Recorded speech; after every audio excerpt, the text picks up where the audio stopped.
Nossa, essa semana a revista semanal está recheada. É mesmo, hein? Diversidade total de temas. De um lado, a gente tem a economia global e a política aqui do Brasil, uma loucura, né? E do outro, descobertas científicas que deixam a gente de queixo caído. E sem esquecer da nossa cultura e da sociedade sempre cheia de nuances. É fascinante como a revista consegue reunir essa variedade de fontes. Artigos de jornais, né? É. Publicações científicas, Opiniões que a gente nunca imaginaria ler. até umas análises bem satíricas, daquelas que fazem a gente pensar de um jeito totalmente diferente. É como se a gente tivesse um panorama completo de como essas histórias estão sendo debatidas e analisadas. É isso aí. E a gente está aqui para te guiar nesse mar de informação, certo? Exatamente. A gente vai direto ao ponto, sem enrolação, para você entender o que realmente importa. Sem se perder no meio de tanta coisa. É como se a gente desse um mapa com os pontos principais. Aqueles momentos de mostra a verdade que fazem a gente entender tudo de forma clara e concisa. Então, vamos começar. Abrimos a revista semanal e já damos de cara com um tema que está sempre na boca do povo. A tal da economia verde. E logo de cara, o Ricardo Felício já chega com um questionamento. Que questionamento. Ele basicamente diz que essa economia verde não tem base científica. Sério? Ele argumenta que a base é toda em cima de princípios legais abstratos. E por quê? O princípio da precaução, por exemplo. Interessante. Me explica melhor isso. É basicamente o seguinte: se uma ação política tiver o potencial de causar um estrago enorme no meio ambiente ou na saúde das pessoas. Um estrago irreversível, né? Isso. Então a responsabilidade de provar que essa ação não é perigosa é de quem está propondo a ação. Mesmo que não haja certeza absoluta da ciência. Exatamente. E o Felício acha que aplicar esse princípio a sistemas gigantescos e complexos como o clima é problemático, Por quê? porque a gente ainda não entende completamente como esses sistemas funcionam. Ele ainda cita um estudo da revista Chemistry, né? Sim, dos pesquisadores Pichei e Maeda. O que eles dizem. Eles questionam se a ação humana é realmente o principal motor das mudanças climáticas. E apontam que a gente ainda tem muito a aprender sobre os ciclos naturais da água, do oxigênio e do carbono. Ciclos que existem há milhões de anos, né? E que são muito maiores do que qualquer ação humana. Eles desafiam os cientistas, principalmente os químicos, a se aprofundarem no ciclo do carbono. Eles duvidam da precisão do balanço de massa do carbono. Eles questionam se a gente realmente sabe quanto carbono está entrando e saindo dos diferentes reservatórios. E essa dúvida deles levanta outras questões, né? Com certeza. Por exemplo, se os oceanos absorvem tanto CO2 como dizem. A gente não deveria ver mudanças mais claras no pH da água e um aumento no crescimento do fitoplâncton. É essa a questão. E aí entra a COP30 em Belém. É verdade, a gente está falando da economia verde. E o André Bergel faz uma crítica bem pertinente sobre a escolha de Belém como sede da COP30. Por quê? O que tem em Belém? Ele destaca a ironia de fazer uma conferência sobre clima em um estado com tantos problemas ambientais e sociais. É mesmo, né? A gente fala de ações globais, mas e a realidade local? As taxas de saneamento básico no Pará são extremamente baixas. Só 45% da população tem acesso à água tratada. E apenas 7,7% tem esgoto. Nossa, muito pouco. E a média nacional? 98,8% para água e 54,9% para esgoto. Que diferença. E o Berger também menciona a baixa qualidade de vida no Pará e as altas taxas de homicídio em Belém. Ele cita até rankings de 2017 e 2018 como exemplo. E ele ainda levanta a questão do custo da COP30, que vai ser altíssimo. Mais alto que o corte no orçamento do Ministério da Saúde. Isso mesmo. Ele critica essa priorização, né? Investir em um evento enquanto o país precisa de investimentos em áreas básicas, como saneamento e saúde. Ele questiona se não seria mais útil investir esses recursos em quem precisa. Uma questão de prioridades, no fim das contas. Com certeza. Mudando de assunto, a revista semanal também fala do cenário político brasileiro. E destaca o manifesto Somos em Copacabana. Que manifesto é esse? Um grupo que se define como buscadores da verdade. Interessante. E o que mais eles defendem? Eles lutam contra o autoritarismo, o totalitarismo, os abusos de poder. E contra os burocratas e tecnocratas não eleitos, né? Isso, eles criticam essa elite que age como se estivesse acima da lei. Eles também criticam o Estado tutor, certo? Sim. Eles defendem a liberdade individual, a família e as comunidades locais. E rejeitam as soluções universais e o globalismo. Eles acreditam que as soluções devem ser locais e específicas. E na justiça, o que eles defendem? Justiça é igual para todos perante a lei. Rejeitando a justiça social, racial e ambiental. Para eles, a justiça deve ser imparcial e igual para todos. Eles também se veem como defensores das instituições tradicionais. Da igreja, da família, da propriedade privada. E criticam os movimentos ideológicos que tentam destruí-las. Eles se posicionam como guardiões dos valores tradicionais. Interessante. E Augusto Nunes analisa a manifestação de Copacabana. Ele comenta sobre os números conflitantes de participantes. A USP e o Datafolha divulgaram números bem diferentes. Ele até sugere que o Alexandre de Moraes investigue essa discrepância. Mas ele destaca que o alcance do evento vai além dos presentes. Ele acredita que o público online que acompanhou a manifestação é muito maior. E esse público online pede anistia para os presos de 8 de janeiro. O Nunes vê a anistia como um passo para a pacificação do país. E ele critica quem é contra a anistia, chamando de adoradores de ditaduras. Ele usa um tom bem forte ao falar sobre o assunto. Falando em polêmica, a revista semanal também aborda o USAID. E o Instituto Rothbard Brasil faz uma análise bem crítica sobre o papel da USAID. O que eles dizem? Eles argumentam que a USAID, que era para combater o comunismo, Está promovendo ideologias de esquerda. isso como USAID, a tal da diversidade, equidade e inclusão.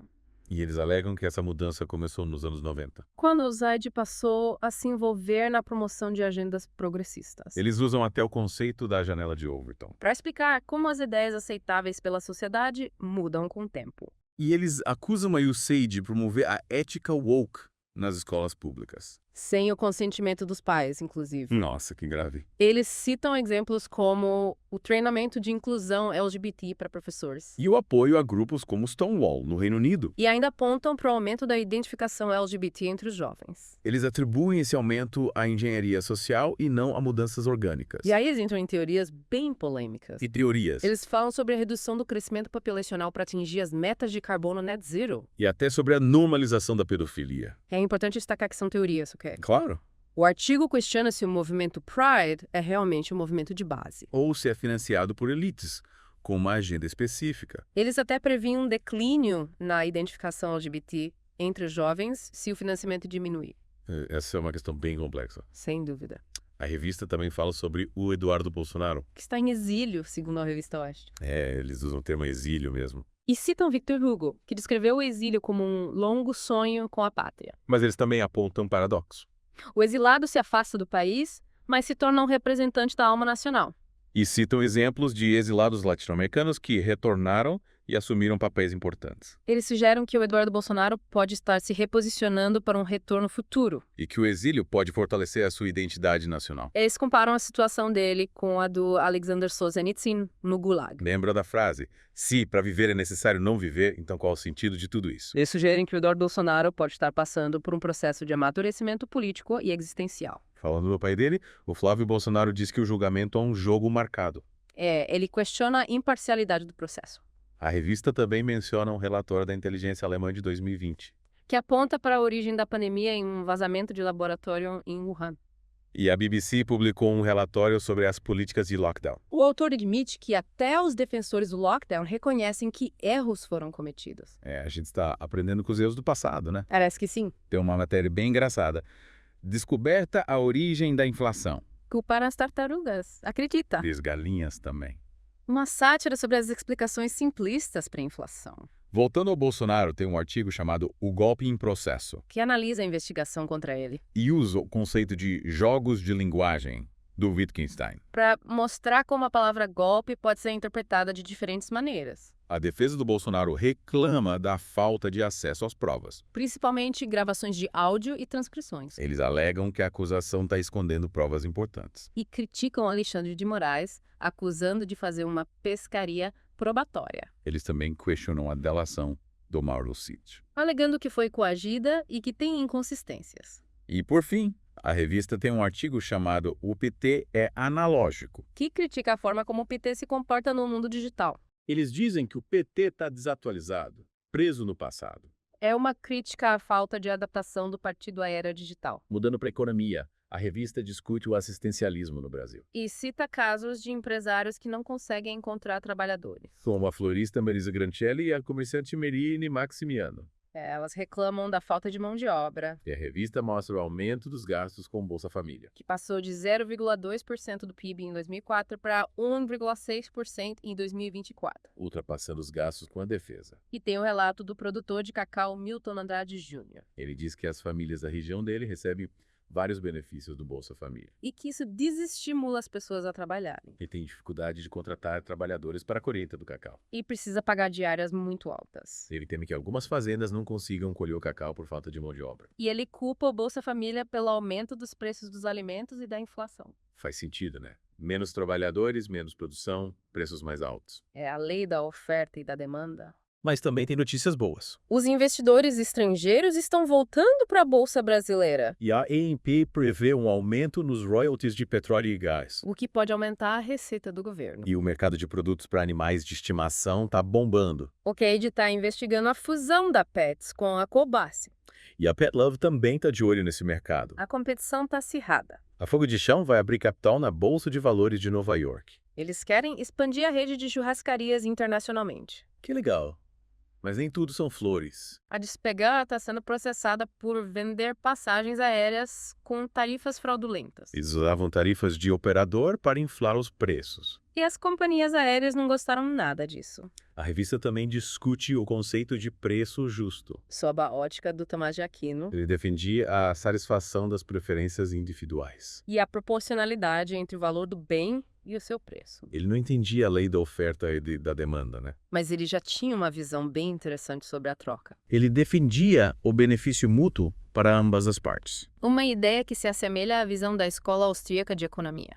E por fim, a revista fala sobre a relação entre proteínas e saciedade.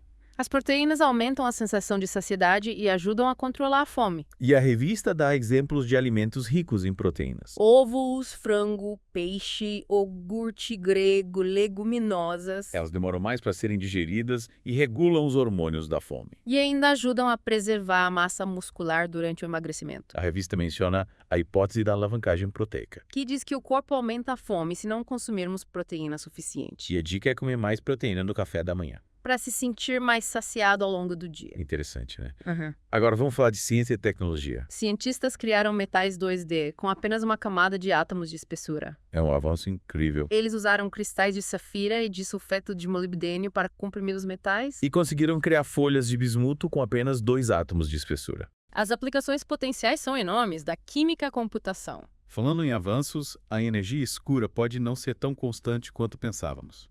O DESI, um instrumento que estuda energia escura. Mostrou que ela pode estar evoluindo ao longo do tempo. O que pode significar que a expansão do universo pode desacelerar. E até levar a um Big Crunch, o inverso do Big Bang. É uma possibilidade, mas ainda precisa ser confirmada. E a computação quântica. Os computadores quânticos usam qubits, que podem ser 0 e 1 ao mesmo tempo. É superposição, né? Isso, e os qubits também podem se emaranhar, trabalhando juntos em uma única tarefa. Mas construir esses computadores é um desafio enorme. Eles precisam de condições muito específicas para funcionar. E ainda são muito pequenos e com altas taxas de erro. Mas o potencial é enorme, principalmente na área médica. Mas é a criptografia. Os computadores quânticos podem quebrar os métodos de criptografia atuais, Por isso, os cientistas estão desenvolvendo a criptografia pós-quântica. que usa problemas matemáticos mais complexos para proteger os dados. Uma verdadeira corrida armamentista digital. A segurança digital do futuro é uma incógnita. E tem uma pesquisa sobre resfriar objetos medindo nada. Parece loucura, né? Mas os cientistas conseguiram resfriar uma microesfera de vidro. Medindo a ausência de luz, ou seja, zero fótons. É a física quântica em ação. Essa técnica pode ter aplicações em computadores quânticos e redes quânticas, Falando em inteligência artificial, a revista discute o que podemos aprender com ela. principalmente sobre transparência e criação literária. A IA Grok, do Elon Musk, mostra o seu processo de raciocínio antes de dar a resposta. E o ChatGPT também tem um recurso parecido. Eles mostram como chegam à resposta, como se estivessem pensando em voz alta. E o modelo experimental do ChatGPT escreveu um conto emocionante. Com uma profundidade emocional que surpreendeu a todos. Isso levanta questões sobre o futuro da escrita e da criatividade humana. A revista também fala sobre a Páscoa e seu impacto na agropecuária. Aumenta a demanda por ovos e peixes durante a quaresma. E os supermercados se preparam para atender a essa demanda. Mas os preços podem subir este ano. Por causa do dólar alto, dos custos de produção e do clima frio. A revista também fala sobre as tradições da Páscoa. Os ovos pintados, os ovos Fabergé, o simbolismo do peixe. E cita o Sermão da 60ª do padre Antônio Vieira. Que criticava a falta de ação dos poderosos. Uma crítica que ainda é relevante nos dias de hoje. A revista também menciona um estudo sobre picadas de cobra que foi retratado. Os pesquisadores usaram uma técnica de coleta de dados sem aprovação ética. Mas não houve fraude nos resultados nem danos aos animais. O artigo critica essa protocolate, essa obsessão por protocolos. E questiona se essa rigidez não atrapalha o avanço da ciência. A burocracia pode ser um obstáculo para a pesquisa, A revista também relembra o embargo árabe de petróleo de 1973. que causou uma crise energética mundial. Os preços do petróleo dispararam e os IUA enfrentaram a primeira grande escassez de combustível desde a Segunda Guerra. O embargo levou à criação da Agência Internacional de Energia. Mas o petróleo ainda é a principal fonte de energia do mundo. A gente ainda depende muito dos combustíveis fósseis. A revista também faz um balanço das críticas às respostas à pandemia. Muitas das medidas tomadas se mostraram ineficazes ou até prejudiciais. Lockdowns, vacinação obrigatória, fechamento de escolas, supressão de tratamentos. E censura nas redes sociais. O artigo cita o New York Times. Fomos terrivelmente enganados. E o Dr. Zeballos critica a negação do tratamento precoce. Ele defende o seu protocolo, que teve sucesso em Belém, O artigo também questiona o uso de máscaras em crianças. e menciona os danos colaterais na saúde e na educação. E a eficácia limitada das vacinas, apesar da propaganda. O artigo questiona os conflitos de interesse na pesquisa sobre vacinas. E destaca os países que tiveram menos mortes com baixas taxas de vacinação. A revista também traz uma reflexão sobre a reinterpretação de figuras históricas. O Fábio Blanco critica a arrogância de impor a nossa visão moderna a figuras como Cristo. Ele diz que essa releitura pode distorcer a história. E o Rainer Zettelmann questiona a eficácia da ajuda ao desenvolvimento. Ele critica o Zaid e diz que a ajuda pode ser até prejudicial. Ele cita exemplos de corrupção e má gestão dos recursos. E defende as reformas de mercado como solução para a pobreza. Ele usa o exemplo da Ásia, que se desenvolveu sem depender de ajuda. E, por fim, o Instituto Rothbard Brasil defende o anarcocapitalismo. Eles criticam o estatismo e a intervenção do governo. E defendem a liberdade individual como solução para os problemas do mundo. Eles acreditam que a liberdade é o caminho. Ufa, quanta coisa! Essa revista semanal nos deu muito o que pensar. É verdade. Abordamos temas complexos e desafiadores. E agora a pergunta que fica é: quais são as suas conclusões? Quais as suas reflexões sobre os temas que discutimos? Como você se posiciona diante dessas questões? O que você vai fazer com essa informação toda? A gente te convida a continuar pesquisando, buscando novas fontes, aprofundando o seu conhecimento. O mundo é um lugar complexo e em constante mudança. E a gente precisa estar preparados para os desafios que ele nos apresenta. Até o próximo mergulho profundo. Até lá!